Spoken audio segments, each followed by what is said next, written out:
Squint. Have you ever found yourself looking at rugby and thinking, rugby? So what's that? Literally every day. Yeah. Well, have I got the book for you? A book? So I wrote a book. You wrote a book? I wrote a book, and it is here. If I can get to it. So Rugby, what's that? Squidge Rugby presents. So Rugby, what's that? It's got all sorts of people on the cover. It's got there's Antoine Dupont, there's Theo Colisi, there's, I believe his name is Johnny Wilkinson. I should have checked this at some point in the past. We go chapter by chapter through the game, cover the history, go into loads of detail, cover loads of stuff. It's hopefully funny, hopefully entertaining. Ferrigo, the incredible artist, did illustrations for the entire thing. It's incredible. There is some of it. This cover was him. It's brilliant. It's really exciting. If you want to go and pre-order it, you can head to sorugby.whatsthat.co.uk. It'll be in bookshops down the line, but for right now, please head to the website and hit pre-order, and you'll be able to get it in time for Christmas before it arrives more generally in the rest of the world after that. This was a game that I think is pretty easy to sum up where it was won and lost in one word. And that word is physicality. Yes. So these Springboks beat Ireland, the first time they've beaten Ireland in upwards of 10 years. Rassie Erasmus' first win there. Iber Netzebeth was the only player in the Springboks squad who'd ever won in Dublin before. It was a huge day. It was the one thing missing from the kind of Rassie Erasmus CV as a coach at international level was winning in Dublin and Eden Park kind of remains, but he still won in New Zealand. His name has won in Dublin before, but not playing for South Africa. Anyway, yes, I take your point. That is incredible. That on this run of Springboks, form's not the right word, of dominance, I guess, of world domination, that was kind of one of the last boxes that they needed to tick off. And they did it with in such an emphatic manner that even though, and we'll come on to this, it was quite a spirited Ireland effort. There were a lot of inaccuracies and huge astronomical errors in that game, but it was definitely a spirited effort. You can't really argue with that. They gave everything they could to this game, and yet South Africa looked like, for a large degree of this game, like the one team that were in it. That they kind of counted Ireland out, almost made them irrelevant at points in this game. And one of the bits that summed this game up for me was, with about 10 minutes to go, Ireland get a goal line dropout and go for a short one, try and go for the cheeky play, because they're chasing the game, and they have been for a full half of rugby at this point, and yet they're still capped in their own 22. Because this game was all about physicality and pressure, as you say.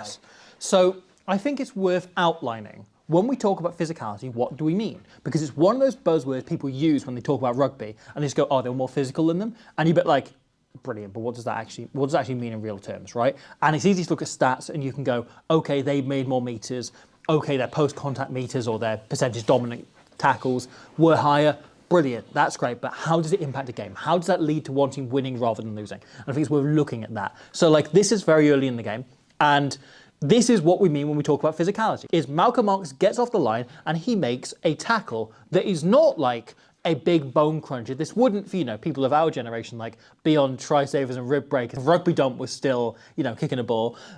This is instead just a brilliant chop tackle that quells all momentum completely, and Porter can't move forward. It stops them dead in their tracks. So again, physicality, getting up, making that hit. But the knock-on effect of this is threefold. So one is Tyg Furlong here on the latch, expecting to clear out, goes too far. He overshoots because he's not expecting the ball carrier to be stopped dead in their tracks. He's expecting to have a target set so he can clear out beyond that. A dominant chop is rare, especially in the way Marks does here. Because typically, if you dominate somebody in a chop tackle, it's below the knees that you're sending flying back. Instead, Marks is so accurate with the ring of steel that you teach kids in terms of trying to get that chop tackle in there, but he's so low that he manages to bend with his shoulder his whole body to go backwards. So that tackle's made, Furlong goes beyond the ball, he misses it completely, at which point Nokia notices this and pulls him away from the ruck, opening space for Jasper Wiese to get over and win the turnover. That is physicality, it's getting that hit in initially. Yeah. Or it's this, right? So this Springbok maul gets going forward not long afterwards, Really, really good maul. Just makes like a few more yards than you'd expect it to. Even once it halts once, they still manage to get another little rumble on beyond that. And you check the Irish defence, and they're backtracking. Caelan Doris here was left out of the line-out. He is waiting a second for Tadhg Beirne to get around the corner and join in. Tadhg Beirne has been at the back of this maul. He's still filling in, and Doris is left kind of in a difficult position. Yeah, because it's in Caelan Doris's nature to be the hardest worker on the pitch, to fly up, to never waste an ounce of energy. And so he comes up so unbelievably hard. And in a sense, he's asking a lot of Tadhg Beirne. It's not Tadhg Beirne's fault. It's not Caelan Doris's fault. Tadhg Beirne, as you say, he's just been in a maul where Ireland have been overpowered. He's had to exit. He's had to come the long way around and rejoin the defensive line. Damien De Allende, in the attacking line for South Africa, spots this. And he just, off the ball, as he's catching it, goes for a little side step on the inside. Gets on Doris's inside, manages to tackle bust on the outside of both Beirne and Doris, makes a half break off this. It's a brilliant carry by De Allende. Yeah, and that all comes from the maul leading to the defensive line moving constantly. Yeah. Right up until the moment Doris is trying to get off the line, he's still adjusting and taking those backward steps, meaning that when he comes off, no one else is going up with him. So De Allende offloads, the Springboks get up to just outside the 22, and they instantly set into position, and I really like how they play this. So Sasha Feinberg and Goma Zulu, who has been brilliant all year, particularly for moments like this. And this looks subtle. If you're to watch it through in full speed, which we can't do because you've only got stills, but alas, you would just go, yeah, he just catches the ball and he gives it on, doesn't he? But he does so much off the ball to create this. So he looks up, he looks at the situation in front of him, and he sees there are only 2 Irish defenders have got back because, critically, from the offload, Gary Ringrose has been dragged in from that 13 position to come in and make the tackle. So that means both Irish centres are now out of the game. So on this blind side, there is Sam Prendergast, the fly half, and there is Tommy O'Brien, the winger, and there is no centre in between them. So you're able to congest them if you can target them smartly. Both of those players are kind of filling the same space initially. They both look up, they both see the South African threats, and they start to drift out accordingly. However, Sasha in turn is looking at them. He initially starts inside Sam Prendergast, not literally, that would be messy.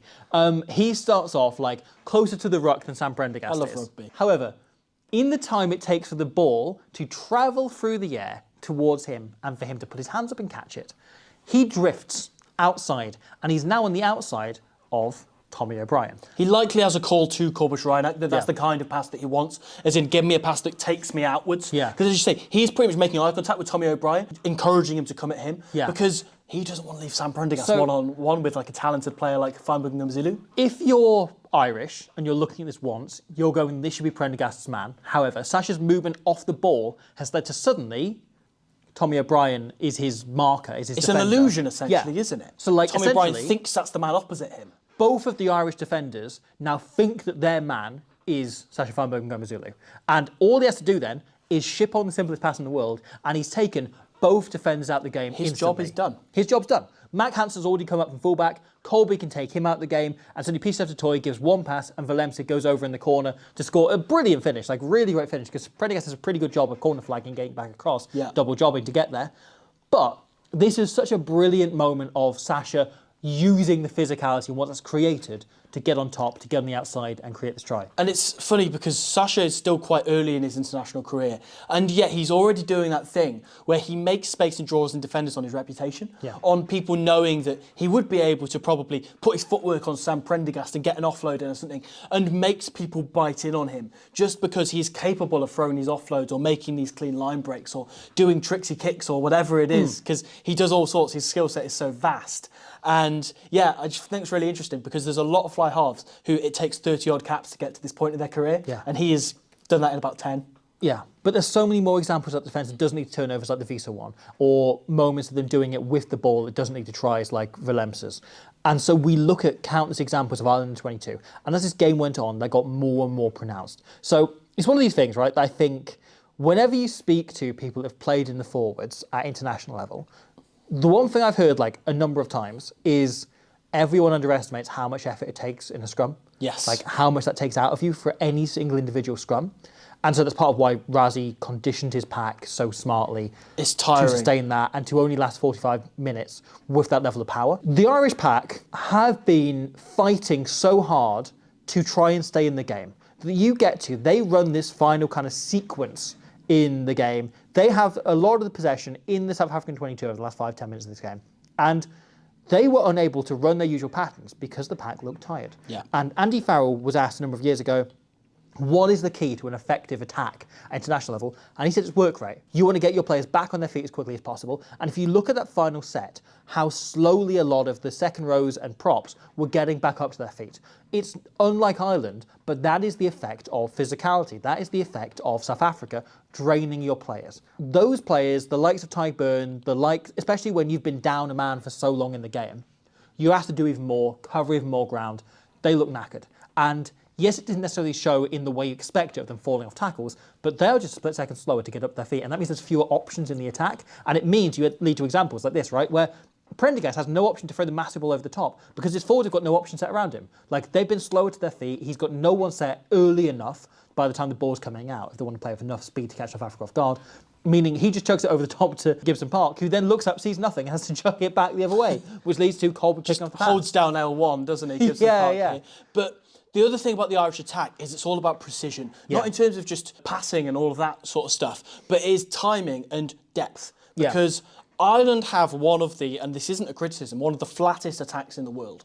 They like to kind of preempt their forwards or just centres or whoever, players in gaps. So, we talk about, the likes of Jack Crowley or Sam Prendergast. If we're on the gain line and you're a forward carrier, I would like you just on my shoulder. So if I pass you the ball, you're already in that gap. I don't want you running onto the ball necessarily. I want you to pre-exist in that gap. And so when the attack is on the back foot, it's much harder to set your depth. It's one of the hardest things about getting physically dominated in the game, is you have to run 10 metres further back to get into shape. Then you have to look up and go, right, am I in the right position here? It leads to positions like this, where Bundy Arki doesn't do that. And he tries to retreat. And in the end, what he ends up doing is just getting in Prendergast's way. And it's not just Bundy Arki, everybody's clustered here. Everybody's in each other's way. And so Prendergast can't throw the pass he wants to throw. And he just has to kind of throw a random Hail Mary that doesn't look very good. Ireland lost the previous collision, and so suddenly everyone has to take a step backwards and is still finding shape. As such, people are adjusting on the fly, and Bundy Arki gets his position completely wrong, and it tears the attack open. It's such a hard attack to run on the back foot.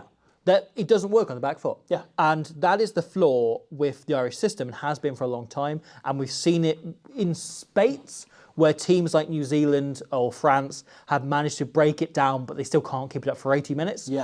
It's not unfixable, by the way. But so South Africa, however, managed to keep that intensity and that dominance up for probably about 72, 73 minutes of this game. Which is unbelievable. I said France managed it for about 45, and that won them the Six Nations. New Zealand managed it for around a half as well, and that won them the game. Very few teams can do this. England have done it in the past, but you have to be physically dominant on the gain line every single phase, as well as draining the legs whenever you have the ball. And we saw South Africa go for a few passages where they didn't score points. And I think you could criticise South Africa for not scoring enough points. They could have won this game at a canter with a huge margin, and they weren't quite accurate enough of that. Arguably, they did win the game at a canter. Yeah, but that's it, right? I think that even though they didn't score any points, they still made an equal contribution to them winning the game during those 2 or 3 long passages where they didn't score the points they needed. They squeezed the life out of Ireland, made it impossible for them to play, and kept them camped in at 22 thanks to Sasha Feinberg-Gumzu's kicking game. During the big set of scrums that led to Paddy McCarthy being binned and Andrew Porter coming straight back on, having only left moments earlier, I said out loud, I can't see a way that Ireland win this game, even if they don't concede here. Even if South Africa don't score another point, I don't think they will, because this is going to knacker Ireland out so much, and it did. And so you have this team who are exhausted. And yet, we did see those moments in those kind of 7 or 8 minutes where they did get the normal game plan going, where they did manage to get a physicality. And they were accurate, and they were good, and they had some really good passages in here. I don't think Ireland played badly, I just think they weren't allowed to play the way they wanted to, other than discipline, which is a whole other issue. Which we will get onto. We will get onto.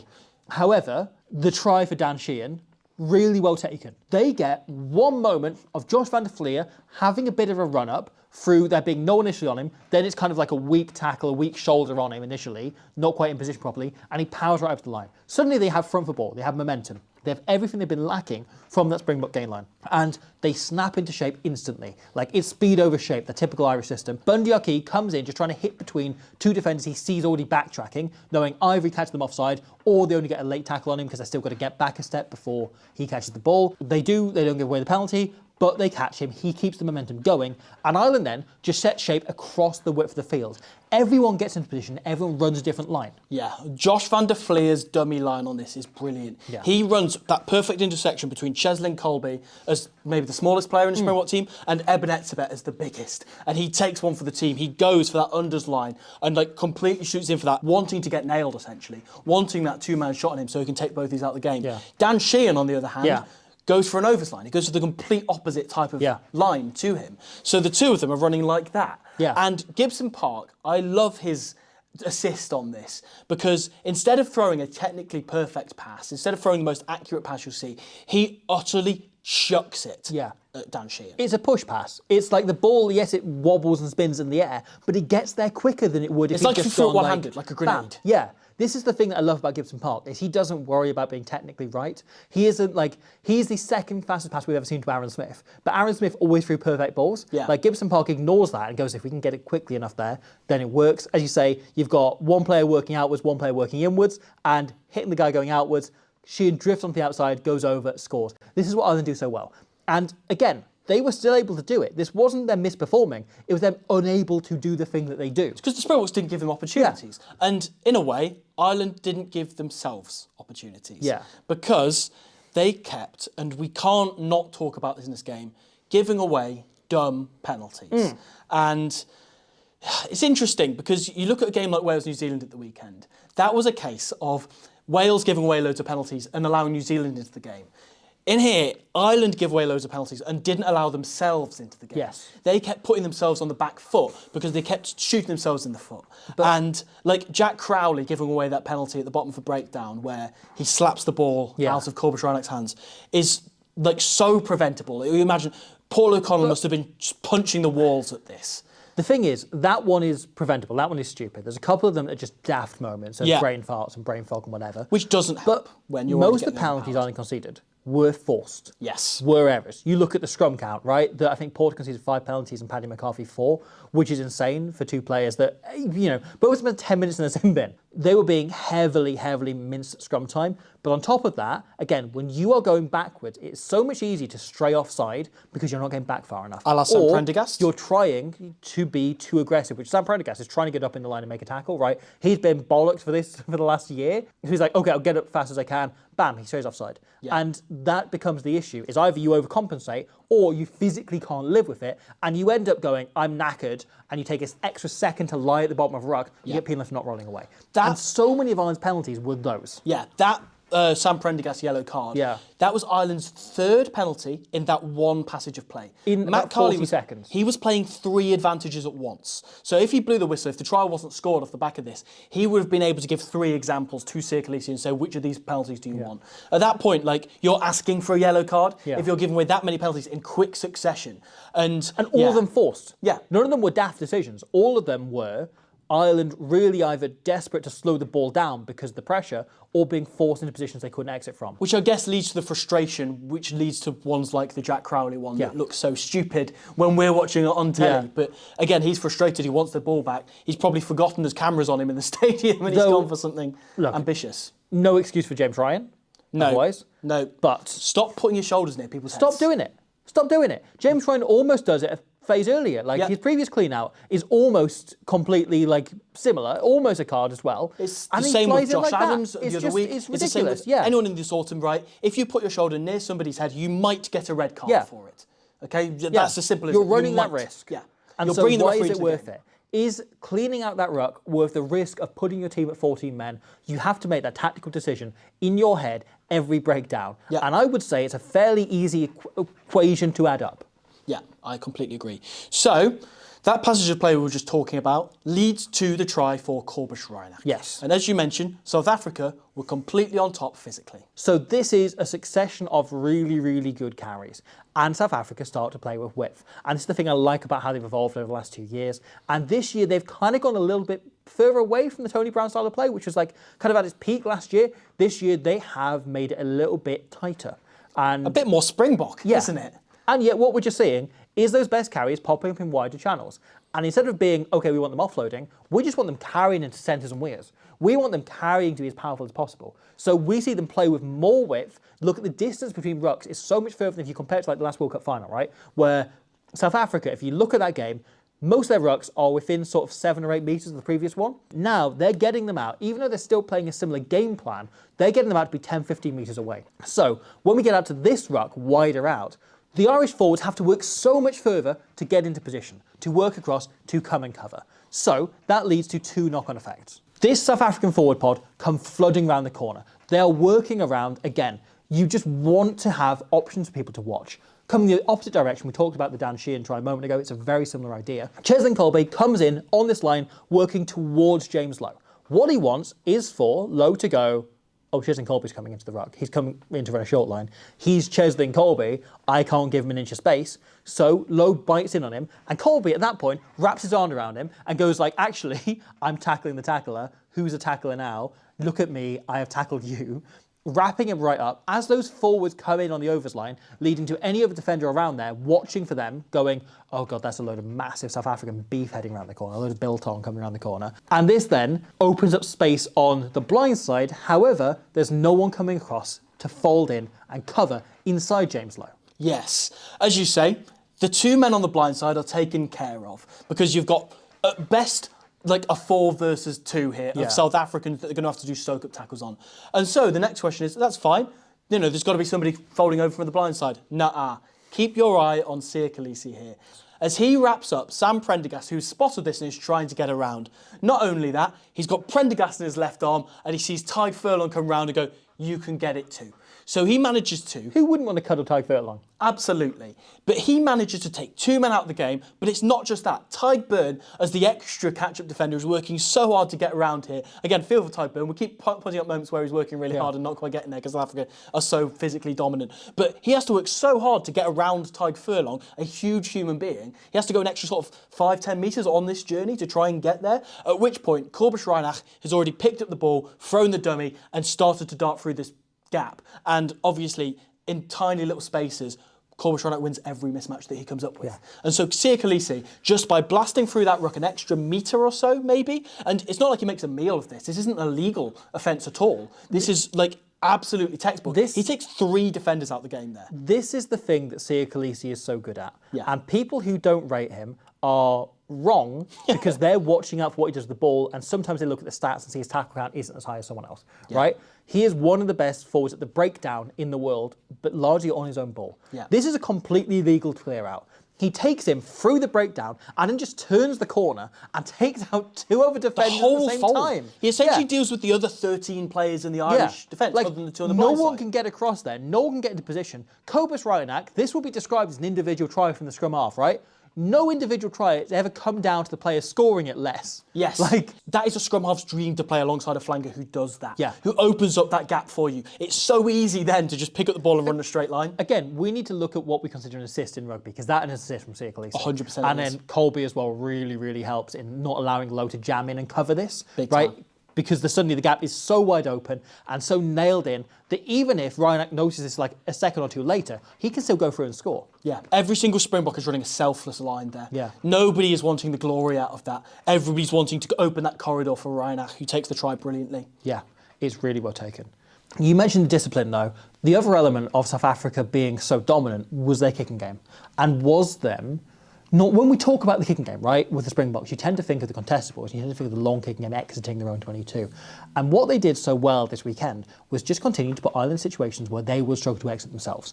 And they would then hence give South Africa a maul or a scrum. And we've seen this as a theme throughout the autumn, right? South Africa don't mind kicking the ball dead because at worst it'll be a scrum back. And their scrum is so dominant that basically anyone but France, they can win penalties on the opposition ball now, maybe England as well. We see here, right? Sasha sticks one in the corner, really nice kick, causes Mac Hansen to panic a little bit. It bounces just too long, 1 step too long. This ball bounces slightly less. Mac Hansen's in a real problem here. Probably ends up being a scrum 5, or, you know, he just about clears it to 10 metres out. As it is, Ireland get goal line drop out, and immediately from that, Sasha takes the ball and hangs it straight in the air, hangs the bomb up, Ireland knock it on, South Africa get a scrum from which they go to the corner, they work down and eventually leads the penalty try that ends the first half. And, you know, there's another yellow card in the process. This is just continuing to put pressure on Ireland, continuing to force them to feel that physicality. Like, it's all well and good to have a dominant scrum, but you've got to work positions to use it. Like, how many times have we seen other teams who have a great scrum? Pick a tight head who doesn't work around the field, pick a loose head whose tackle count might be high, but really they're there for the scrum. And then there are just no scrums in the game. Yeah. South Africa is so good at making sure those opportunities come and they happen, and that even if not, they can create more situations. They create situations where the opposition are struggling to get out of there. Yeah, it's risk and reward, isn't it? Yeah. That kick by Sasha is such a good example of that, because the worst case scenario is probably a goal line dropout, where you can get Jasper Wiese running onto the ball and get him a carry into the 22. Or he hangs another kick again. Yeah, exactly, as happens. Or, as you say, a scrum in the opposition half. So what? Yeah. You know, this South African team thrive off stuff like that. To the point at which we saw towards the end of the first half that they can just roll on a new set of props and just go, here's 2 fresh lads against your tired players who are already really struggling at scrum time. Like, South Africa were playing with Ireland, like they had them on strings at scrum time. And so when you're at that stage, you can take a few more risks with your kicking game. You can put it a bit closer to the try line, because your best case scenarios are, as you say, a scrum 5 or a line out 5 metres out where you can put pressure on Ireland. Yeah. Like, this pack are giving Sasha Feinberg and Gomezulu so many licenses to play around. Yeah. And I really like that, because like we've all heard of, for as long as rugby has been played, like, forwards who back their 10s every decision and go, I'll just follow you around the park, you tell me where to go. But this is almost like the inverse of that. It's, you know, we will get you into a position where you can do what you want, you know? We will make sure we are so dominant that, like, if Sasha made sort of 20 errors in that game, which he didn't, and obviously he's a much better player than that, but if he made like so many errors in that game, it wouldn't have been a problem, because the pack would have bailed him out every single time. Yeah. And so you look at his try, which is so well taken, but it's simple, right? That is the opposition being 2 men down. And I think there's a lot Midfield of scrum as well, really difficult to defend. And Gibson Park and Doris do an unbelievable job of working across him and getting into position to cover for that, cover for 2 players being missing, because Ireland have gone for an 8-man shove. I do wonder a little bit, like, they conceded a penalty anyway. They've been conceding penalties in every scrum. Do you just go with 7 men, take the hit, and then keep Bundyaki out there and close that space off a little bit? Don't know. It's a bit of an unsolvable conundrum, isn't it? Because they're getting dominated either way. I think there's a lot of chance who would have looked up, right, as we're about to take the ball in contact, and see Gibson Park, and see Doris covering cross, and go, okay, this has been shut down. I'll give it to a winger who make a carry into their opposition winger, make some game line ball. Instead, Sasha goes, no, I know how hard they've had to work, you know? Gibson Park is absolutely heady. He's off balance. He's still trying to catch up. And no, it's an easy handoff. Like, that is a play off balance. That's the time you want to be going for those handoffs. So he takes a try incredibly well, just from backing himself. That's a player who's confident going for that, and a player who understands and is like eyeing up all the players around him in the game. Yeah. So to quickly reflect on the Irish performance, we talked a lot about the Springboks. It's weird, because I don't think it was that bad. Like, they were incredibly spirited. They had to fight unbelievably hard to stay in this game. The fight was incredible. Like, the effort levels were through the roof. Yeah. It was one of the hardest I've seen this Irish team fight. Lest we forget that, you know, with 1 minute to go, they are looking at potentially winning the game. Yeah. And that deserves so much credit, because they so easily could have rolled over and died, considering they were getting physically battered. Most teams, when they are that fatigued, are conceding tries left, right and centre in that second half. Yeah. And yet, I never felt they were going to win this game. Yeah. Like, the entire way, I just felt like I suppose that's the price they paid for their fatigue, rather than getting absolutely hammered. Yeah. But, you know, they could have won that game, in a way, because they were only 11 points down with 1 minute to go. Yeah. They're lucky that a lot of these players get a week off next week, you know, being rested for club duty, not having to play the Springboks as Wales are, because this game will have taken a lot out of those players. Like, that felt like 2 games worth of effort. The discipline was the one thing that really counted against them, because otherwise I thought this was a solid performance for where they're at, but it also shows that South Africa are pulling ahead of the rest of the pack. Like, at the minute, South Africa are number 1 in the world by a head. Yeah. And you then have the next 4, you have England, you have New Zealand, you have France, and you have Ireland. They're all very good teams who can beat each other, and on a good day, most of them can beat South Africa. I know what you mean, because usually you come into a clash with these two, and what you come away from feeling is like, wow, what a test match. Like, the two teams, you know, were separated by with this hair. game, you know. Like, and that's 100% how you come into the game. And then you left this one thinking, well, South Africa just silenced Ireland. Yeah. Even though, as you say, Ireland didn't play badly. They were inaccurate, for sure. But it's not like they were, as you say, falling off tackles or not making good carries or anything like that. And it's not like they weren't, as you say, incredibly spirited and incredibly driven and just like high work rate, all the things you associate with Ireland. They played a test series last year, right? If they played 3 tests this year, I would back the Springboks to win all 3. Yeah, last year, I think you go 2-1 to the Springboks. I say sadly because I'd like to be competitive, not anti-Springboks. I feel like the Springboks are just pulling away from the rest of the pack. Like, I feel like it's the teams who will beat them are getting smaller and smaller, and obviously the odd team like Australia or like Argentina last year have just a really good day where things connect, like Wales this weekend obviously coming up, where things just connect and things click and they do incredibly well. Yeah. I think Ireland have just put like a bit of a target on the back for the Six Nations. It's a really weird Irish kind of performance to quantify. Yeah, because if they have a load more games like this, people will start saying stuff like, oh, they're done. Yeah. You know, this regime, this era of Irish dominance in Europe is finished, you know. And again, going into the Six Nations, in a way, all 6 teams have the most to play for that they have in quite a long while, other than maybe Italy, I suppose, but that's a whole different story.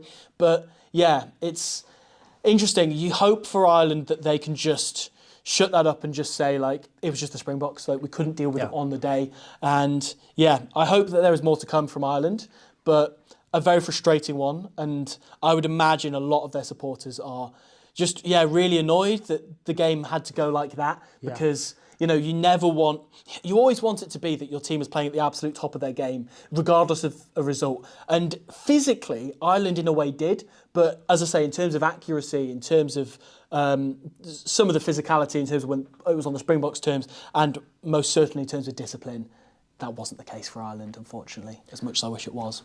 Yeah. Okay. So, weird end of the autumn for Ireland, into a weird autumn. Hard to quantify where they're at, where they're going. I think we need the Six Nations for a bit of context here, because it feels quite doom and gloom, I think, like speaking to Irish rugby fans. And it's a sour note to end on, for sure, but Ireland. I don't necessarily think it's, an ending note, but I think it is like... For 2025, but yes. It's much more negative than it's been, the last couple of years. And in the way last year, there was a lot of people feeling very doomed, and I was like, you're overreacting.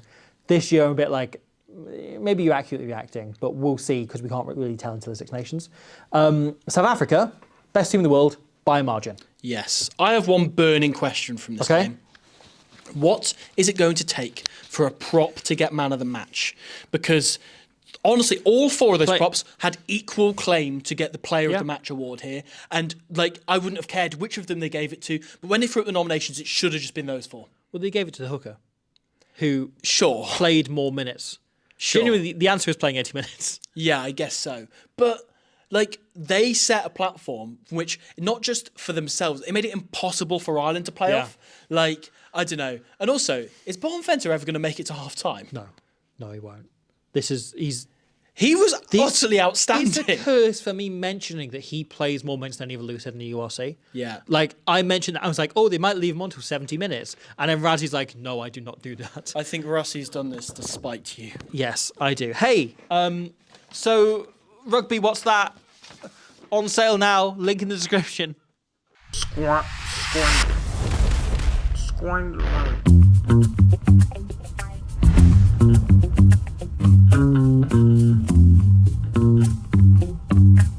What would you want for Christmas other than a book explaining what the hell rugby is? Yeah, and so much more. So much do you know much about Dickie Owen, the former Wales scrum half from the 1900s? Literally nothing. Are you related to him? He invented the reverse pass, and I tell that story in the book, and much more. Yeah, that's pretty cool. I didn't contribute to this book. I've not read it. I need to read it. Fair play. Well done. That'll do. That'll do. Perfect. Okay.